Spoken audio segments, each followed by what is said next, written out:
Ya, tes tes ya. Assalamualaikum warahmatullahi wabarakatuh.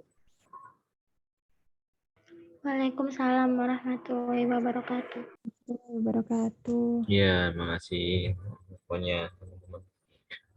Suara saya jelas ya, terdengarnya ya? Hmm, Jelas, Pak. Oke, terima kasih. Baik, alhamdulillah, alhamdulillah kita masih bisa dipertemukan ya di pertemuan ke-11 di mata kuliah dasar-dasar manajemen kali ini. Ya, untuk pembahasan kali ini kita akan bahas tentang motivasi dalam organisasi. Jadi gimana sih organisasi tersebut dapat berkembang sesuai dengan motivasi yang diharapkan? Ya, share screen-nya ya.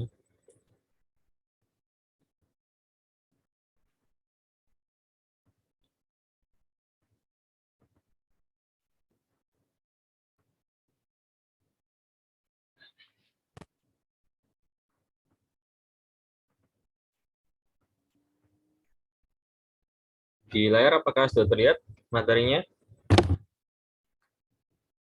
Sudah, Pak. Oke, terima kasih ya. Oke, kita mulai ya. Bismillahirrahmanirrahim. Motivasi dalam organisasi. Ya, kita awali dulu dalam pengertian motivasi. Apa sih motivasi itu? Dia ada beberapa. Menurut Canver, ya, itu tahun 2007 dia namanya. Itu kekuatan psikologis yang akan menentukan arah, ya. Dari perilaku seseorang dalam organisasi, terus tingkat upayanya gimana, dan tingkat ketegaran atau ke persisten ya ketegarannya pada saat orang itu dihadapkan pada berbagai rintangan. Nah, motivasi di sini yang maksud adalah arah itu berbagai kemungkinan pilihan perilaku pada behavior yang dapat dipilih seseorang. Terus tingkat upaya ini maksudnya adalah sejauh mana sih usaha seseorang itu, ya, dan dorongan dalam diri, ya, dorongan dalam diri seorang itu untuk mencapai satu hasil tertentu. Terus tingkat ketegaran atau persisten ini atau ketekunan ya, itu apakah pada saat menghadapi rintangan atau masalah itu orang tersebut bisa berusaha untuk mengatasinya, jadi nggak menyerah, gitu ya. Saya motivasi ini dari segi sudut personnya tersebut terlebih dahulu, sudut orang terlebih dahulu. Terus menurut Robbins ya dan Coulter, ini tahun 2004, ini dari motivasi yang cukup sering dipakai juga, yaitu kemauan yang ditujukan seseorang individu atau personil untuk mengeluarkan upaya atau usaha yang terbaiknya dalam mencapai tujuan di organisasi, ya. Ini mengarah kepada individu di dalam suatu organisasi, ya. Jadi di mana kemauan tersebut turut dikondisikan oleh dapat atau tidak tepatnya dipenuhinya kebutuhan individu melalui usahanya, gitu ya. Misalnya itu usaha atau effort upaya itu ukuran intensitas dari dorongan yang dimiliki oleh seseorang. Terus tujuan organisasi perusahaan itu lebih ke arah kerja keras yang dilakukan karyawan harus sesuai atau sebanding dengan tujuan organisasi atau perusahaan.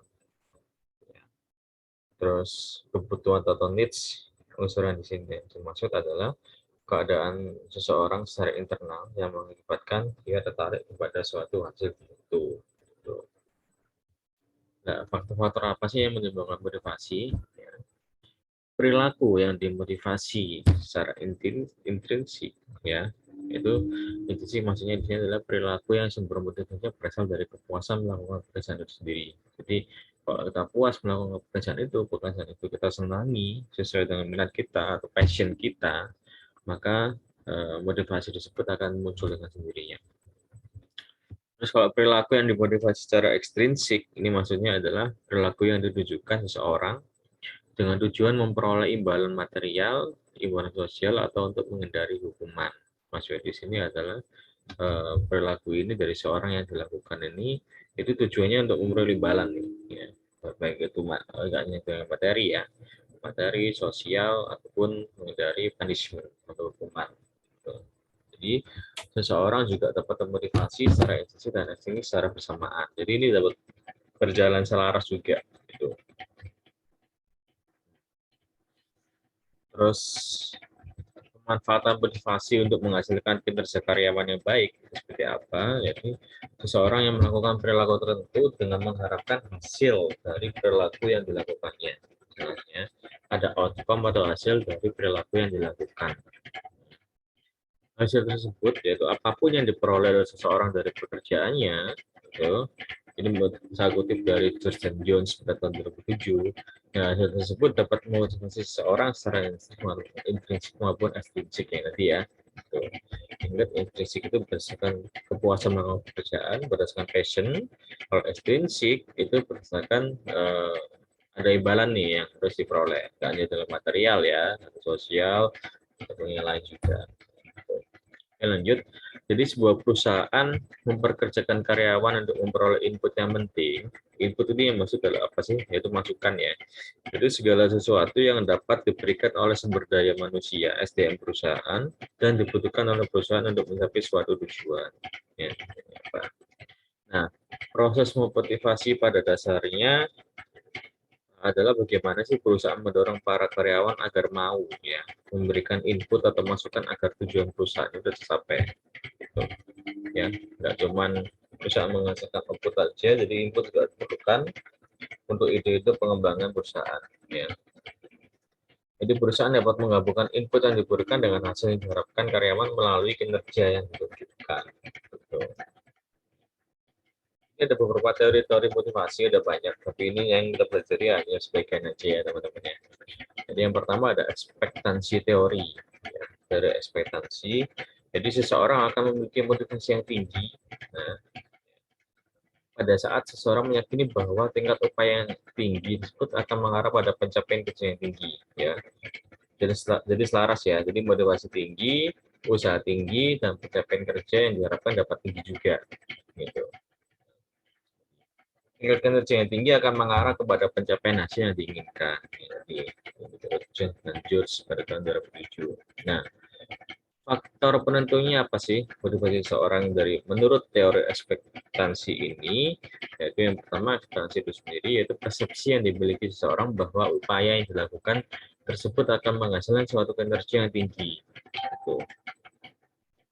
Terus yang kedua ada instrumentalitas, yaitu persepsi yang dimiliki seseorang mengenai sejauh mana sih tingkat kinerja tertentu akan menghasilkan pencapaian hasil tertentu pula. Terus ada valensi, valensi ini termasuk adalah suatu nilai dari hasil yang tersedia menurut preferensi atau kemauan atau selera dari seseorang. Oke, nah kalau teori kebutuhan, needs theory, jadi ngomongnya adalah seseorang akan termotivasi ya untuk memperoleh hasil yang akan memuaskan kebutuhannya. Jadi apa sih yang bisa memuaskan kebutuhan dan keinginannya itu, makanya seorang disebut dapat termotivasi. Nah, manajer harus ada pimpinan ya di sini ya, harus memperhatikan proses motivasi yang terjadi dan memotivasi karyawan secara kontekstual ya, yang mana harus disesuaikan dengan kebutuhan dominan karyawan. Proses motivasi di sini ya diawali dari unsatisfied needs ya, kebutuhan yang tidak tercukupi, terus ada attention ya, tensi atau tekanan tinggi yang akan menggerakkan drive ya, terus mencari perilaku yang tepat untuk mencapai motivasi, akhirnya dapat tercapai satisfied ya, butuhnya dapat terpuaskan, tensi pun, tekanan pun dari seseorang akan menurun ya. Begitu seterusnya prosesnya balik lagi, begitu kepuasan tersebut menurun, maka akan mengarah kepada unsatisfied state lagi. Gitu. Oke. Nah, ini teori yang populer, hierarki kebutuhan dari Maslow. Ya. Jadi menurut Maslow, ya, kebutuhan manusia membentuk suatu hierarki di mana kebutuhan pada hierarki yang lebih bawah harus penuhi terlebih dahulu. Ya, ada jenjangnya ya, ada 5 tahap di sini. Sebelum seseorang bergerak untuk memenuhi kebutuhan pada hierarki yang lebih tinggi. Ya, yang pertama ada kebutuhan fisiologis.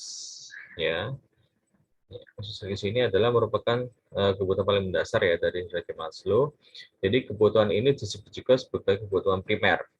Ya, apa sih kebutuhan primer? Ya kebutuhan seperti makan, minum, pakaian, tempat tinggal, sebagainya. Jadi manusia akan memenuhi kebutuhan fisiologis terlebih dahulu sebelum dia beranjak ke kebutuhan berikutnya. Ya, hal yang paling penting ya sebelumnya makan, minum dan sebagainya. Jadi, sebab kebutuhan fisiologis merupakan kebutuhan yang paling kuat dan mendesak pemenuhannya. Gitu. Yang kedua, ini kebutuhan akan rasa aman. Ya, safety needs ini merupakan kebutuhan kedua ya, dasar kedua. Jadi kebutuhan rasa aman ini meliputi kebutuhan keamanan dan perlindungan dari bahaya fisik dan emosi. Ya. Kebutuhan ini didapatkan setelah kebutuhan fisiologis terpenuhi. Jadi kebutuhan rasa aman ini terpenuhi untuk mendukung pemenuhan kebutuhan lain agar bisa terus berjalan dengan baik. Ya. Terus selanjutnya ini ada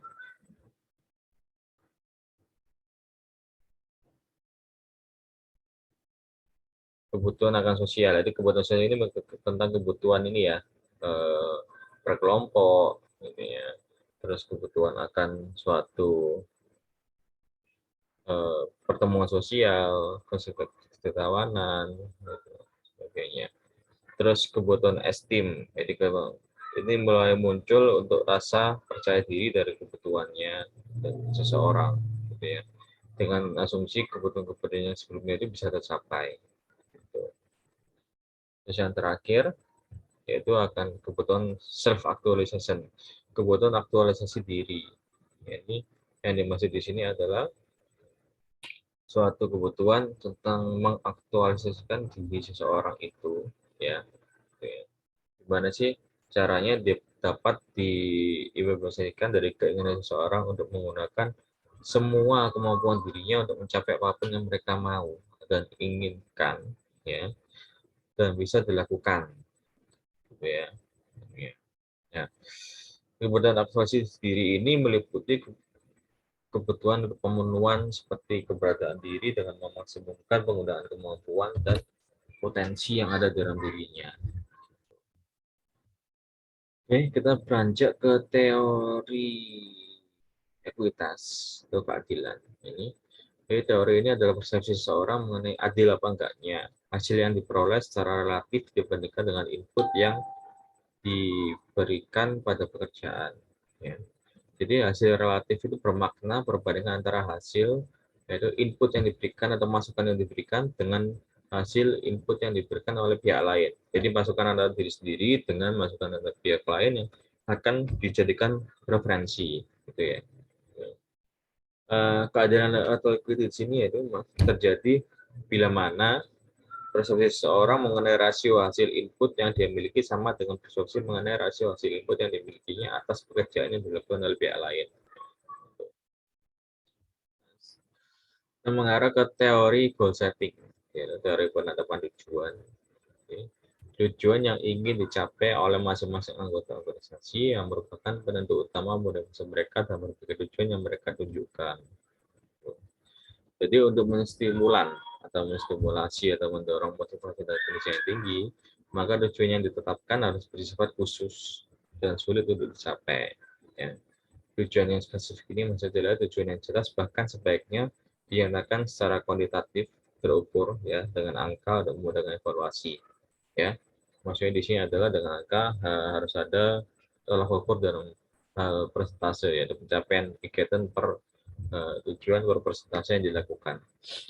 Terus yang kedua ini tujuan yang sulit dicapai akan memaksa sumber daya perusahaan untuk lebih banyak memberikan input atau masukan bagi organisasi agar mereka dapat memperoleh hasil yang diinginkan. Tuh. Jadi ini jadi terjadinya tujuan yang sulit nih dicapai oleh perusahaan. Jadi perusahaan ini butuh input bagi dari orang-orang ini ya dapat memperoleh hasil yang diinginkan. Learning theory di sini ada teori pembelajaran.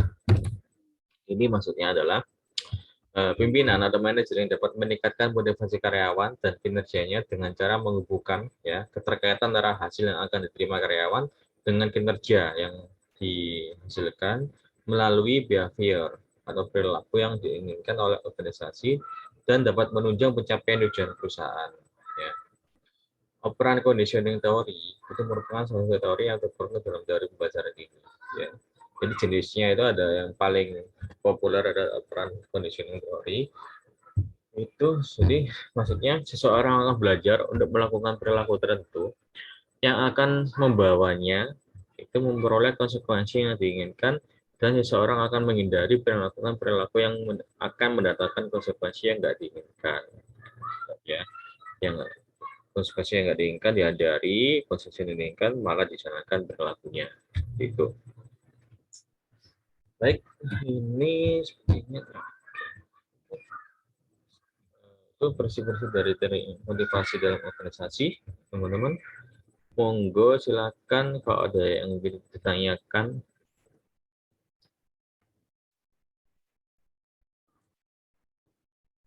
Kan kalau ada yang ditanyakan ada didiskusikan.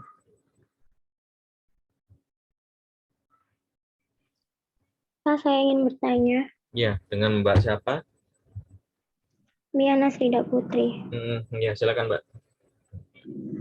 Bagaimana misalkan di sebuah perusahaan ini tidak bisa Ya. mencukup permintaan kebutuhan karyawannya, apakah nanti berdampak pada motivasi karyawan untuk mencapai tujuan perusahaan dalam memperoleh input?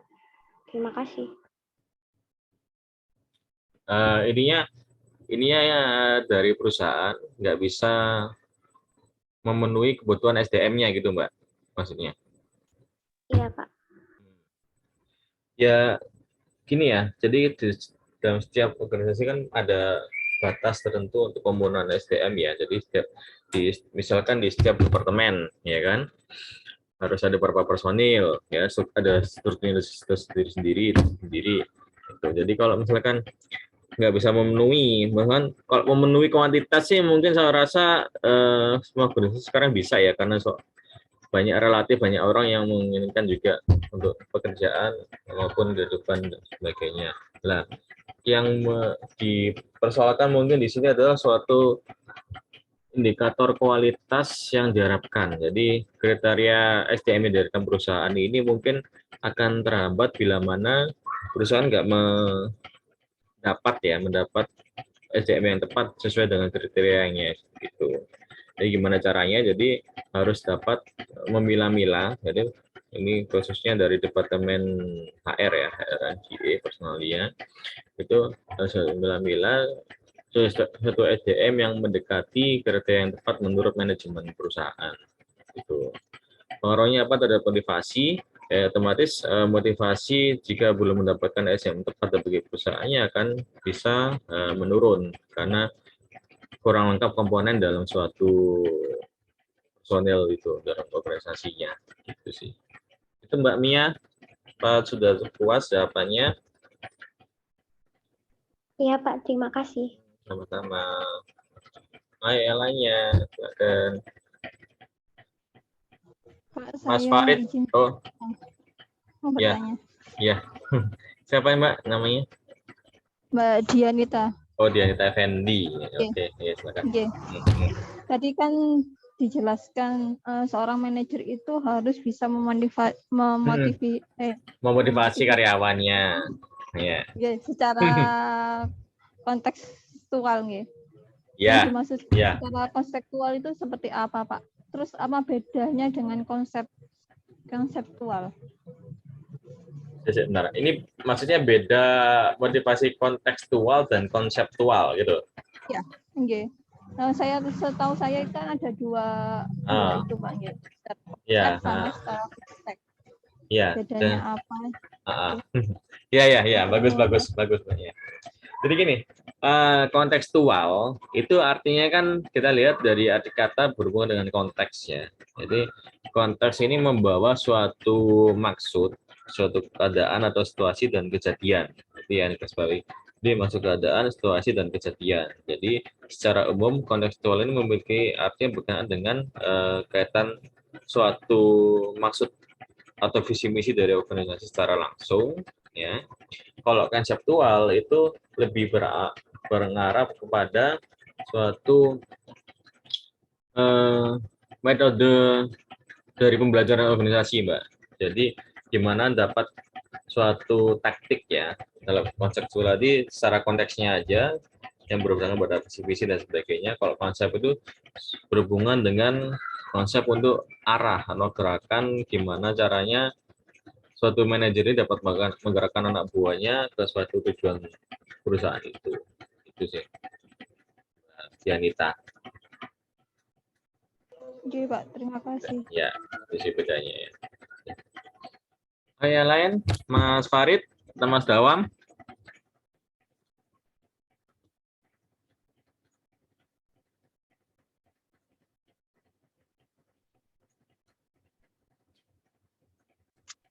Saya mau bertanya, Pak, Nah, ini yang mengenai ditunggu-tunggu nih. Yang biasanya WA ke saya ya, Mas Farid ya. iya, Pak. Ya, silakan. Mengenai esteem needs tadi, kan penjelasannya kebutuhan kepercayaan diri. Itu yang bagaimana, Pak? Yang ini apa Maslow, maksudnya? Iya. Yang dari Maslow. Oh iya, sebentar, saya bukan lagi biar yang lain tahu.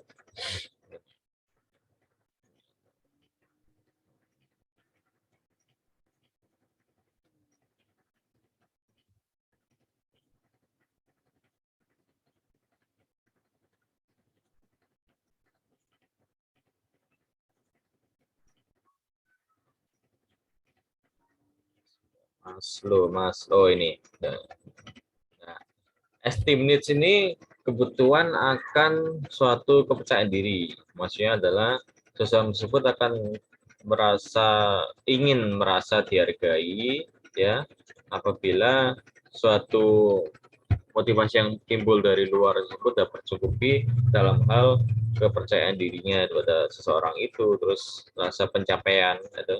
Jadi kinerjanya tersebut dihargai ya oleh organisasi ya. Pencapaian kinerjanya itu dalam suatu bentuk prestasi atau reward ya gitu, dan penghargaan dalam bentuk lainnya juga.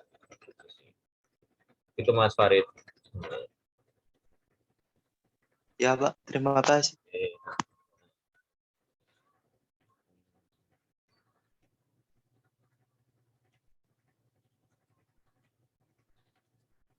Jangan lupa absensinya ya, teman-teman ya.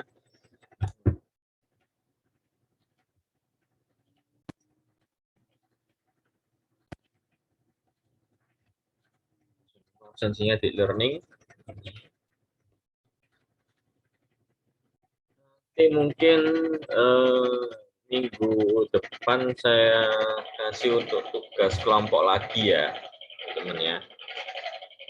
Tadi saya harap kelompoknya nggak berubah ya, yang seperti di sebelum UTS kemarin.